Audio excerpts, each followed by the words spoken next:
If you watched my previous video on how to overcome unemployment stress, you would have known that I've already gotten a job. But the question is, how did I get there?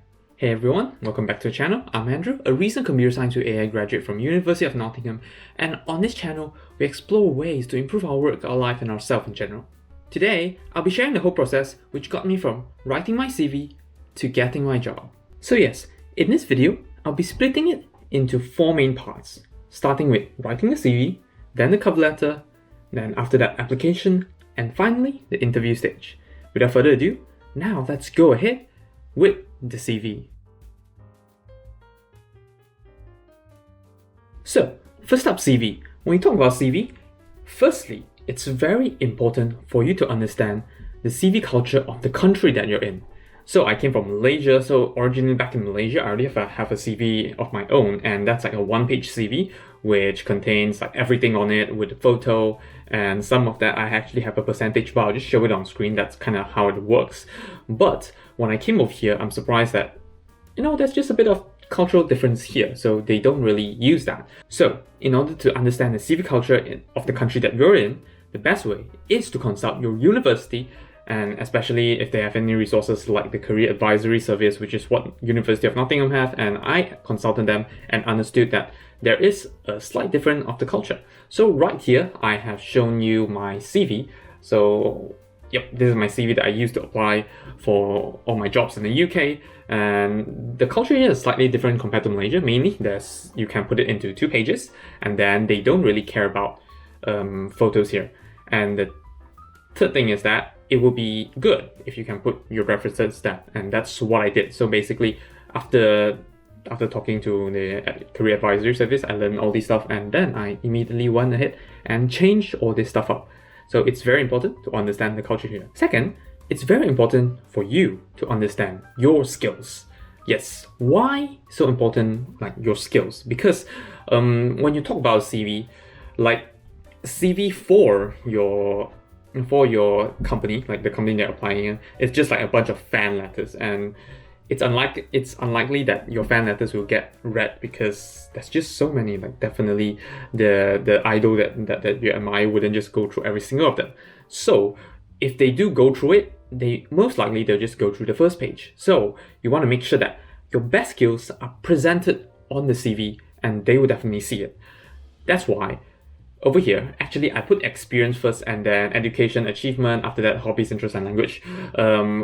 Originally, the Career Advisory Service actually advised me to put my education first because as a student, usually the most valuable skills, or like basically skills, is like what you have learned throughout your university. However, after she knew my experiences, she found out, okay, my experiences are actually quite valuable. That's why it's okay for me to put it first, because I have quite a wide range of experiences, from content creation, running a company, working as a data intern, and then of course running a club. So that's why these are the most important one. But of course, if you find that your experiences might not be so valuable, not so special, perhaps put it on the second page, and then, or even put it below your education. You can put your education on top, and then on your first page, then education on top, and then your experiences on the second. But other than that, it's still important for you to know, like within experiences or even education itself, which one is most important. Because sometimes many people have many experiences or like many achievements or even education and all that. So you just need to pick the few which are most valuable, something that you actually want to present. Over here, instead of picking, I actually combine some of it. So right here, I actually combine a total of 7 experiences into this one single page, and I summarize them into 4. How did I do that? Very simple. So first thing first, part-time content creator, it actually covers both. I covered my YouTube experience and then my podcast experience, because both of them are content creator. No point repeating both, so I just combine them, and then it can show that I have experience in doing videos and audio related content.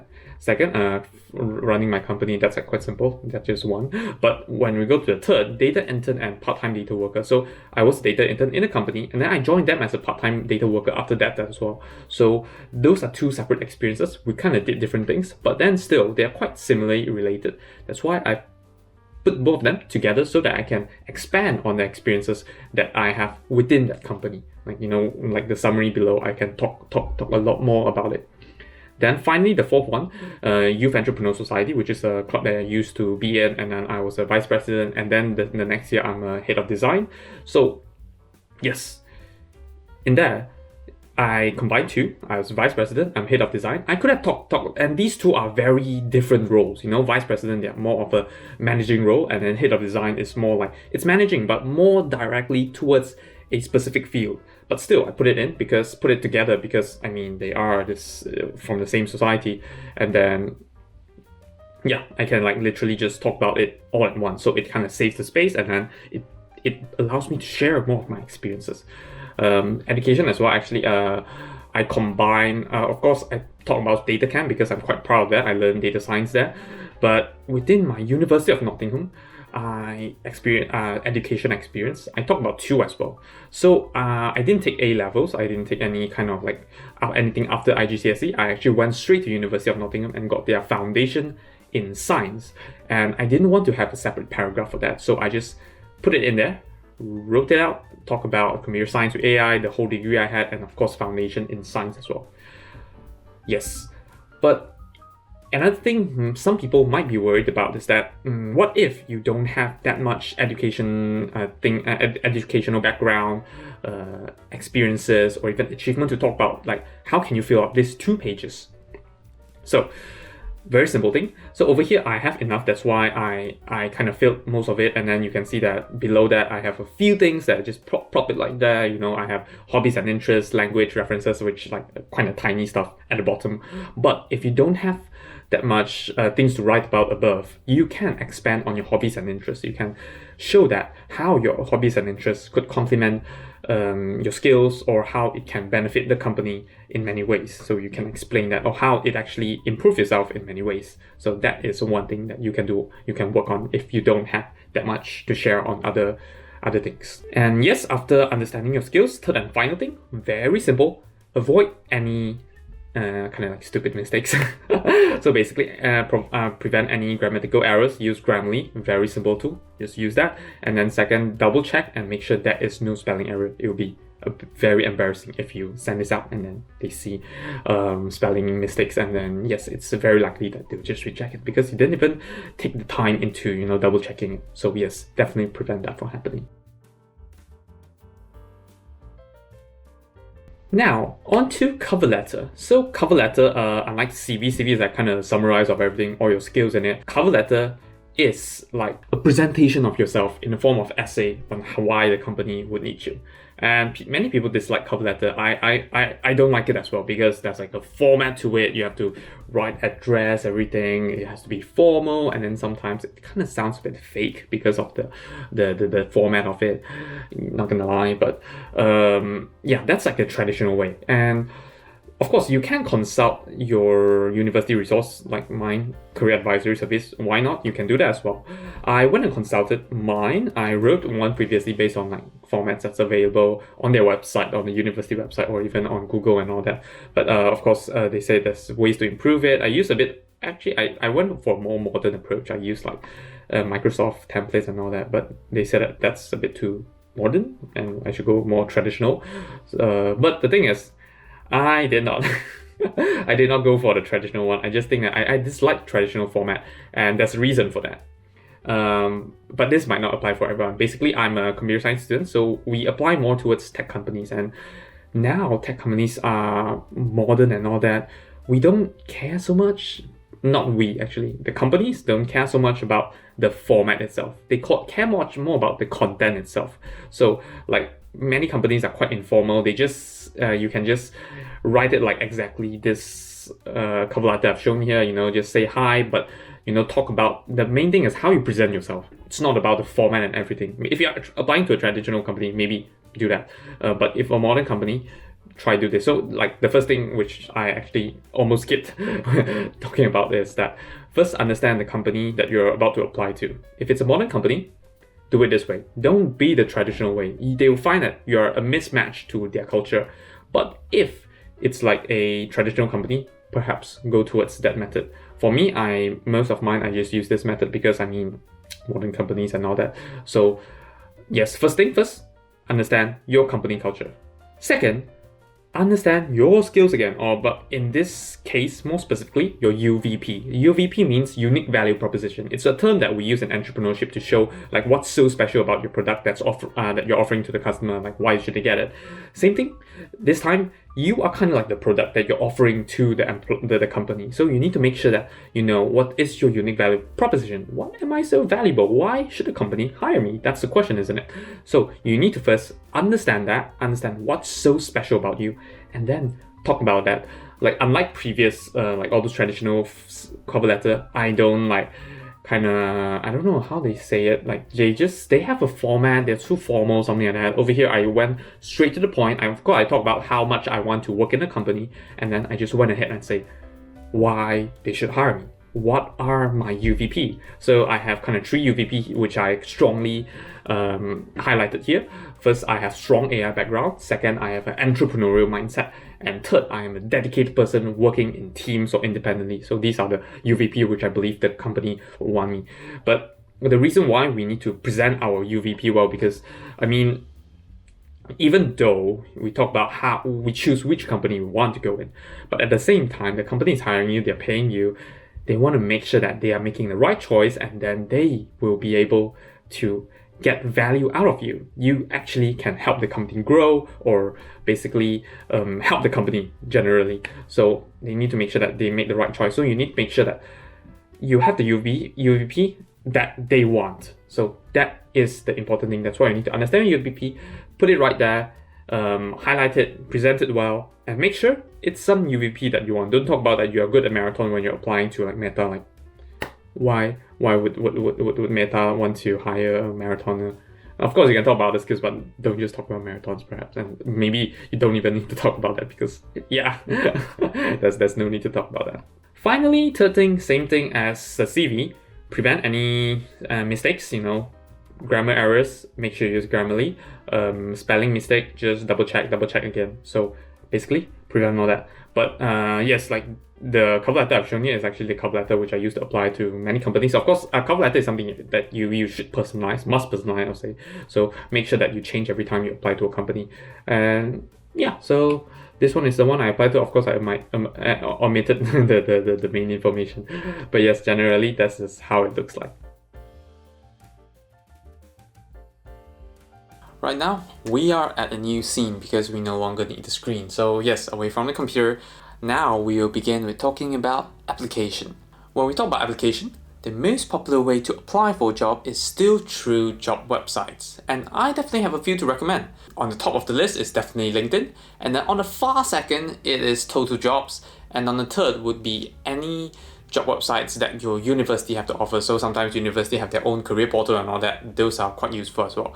Unfortunately, Indeed is not on the list because I find it not useful at all. I don't actually use it on any occasion to find any job. So yes, Indeed is not on the list. However, I do have to say that right now, using job websites are no longer my first option. Very weird, right? No longer my first option. And especially when we talk about things like LinkedIn Easy Apply, something like this, it is not my first option at all. I wouldn't use them unless I'm desperate. Like, it's quite funny. Usually, if you're desperate, you find other ways. You don't use job websites. But the reason is that all these job websites and LinkedIn Easy Apply, all these functions that make it very easy to apply for jobs, is highly competitive because it's so easy that everyone will be using it, and therefore it's highly competitive. And when you look at this, when there's so many people applying for all these jobs, the likelihood of you standing out from the rest is a lot harder, and then the employer will definitely find other ways to just sort out all this CV as fast as possible, trying to find the best that you want. So that's why many of this will just get discarded, and maybe yours will be one of them as well. That's why I wouldn't recommend this, and these job websites are definitely not my first choice. Another reason why I wouldn't choose job websites as my first option is that because all these job websites are the first door, and if you're not privileged enough, you won't be able to get through the second door. That's why we need to find the third door. So if you don't know what third door actually means, Google it, or maybe check out the book The Third Door by Alex Banayan, a very interesting book that you should check it out. So my third door is always trying to find the company which I'm really interested in, and then any roles that I really, really want to work in. And then you can search on LinkedIn or even like just general Google search, try to find the hiring manager, the people who are currently in this role, or any like even company emails, and then just contact them directly. Of course, when you're contacting people on LinkedIn or even like email, don't directly ask for a job. If it's a company email, maybe you can put your CV and something like that. But then like if it's like directly towards a person, don't just go ahead and ask like, can you give me a job? No, don't do that. So of course, like what I usually do is like I approach them asking like, I'm interested in applying for this role, if they're okay with sharing about like the hiring process or like their experience in this role, something like that. So just kind of casually go through that, and then slowly maybe you can ask like, well, what are the best way to go through it, like any ways to do this, something like that. Just be nice, and then don't straight on ask for a job. If you are emailing to like, let's say, the company, or if you're directly emailing the hiring manager, do make sure that you personalize your CV, your cover letter, and a nice email as well. And do know who you are actually emailing to. If it's an informal company, you can just hi or name directly. If it's like more of a formal company, you can ask dear sir, madam, something like that. Make sure that you do know who you are emailing to. So yes, now let's talk about my experience. So yes, like the reason why like all those job websites are no longer my first choice, because that's what I did. Initially I applied through job websites like everyone else. I blast out my CV, but after a month, like I sent out more than 100 applications. Most of them are just rejections, so I find that it's not working that well. So definitely there's something wrong. I need to figure it out, and that's where I started aiming into specific companies and specific roles. So what I did is that I found I went to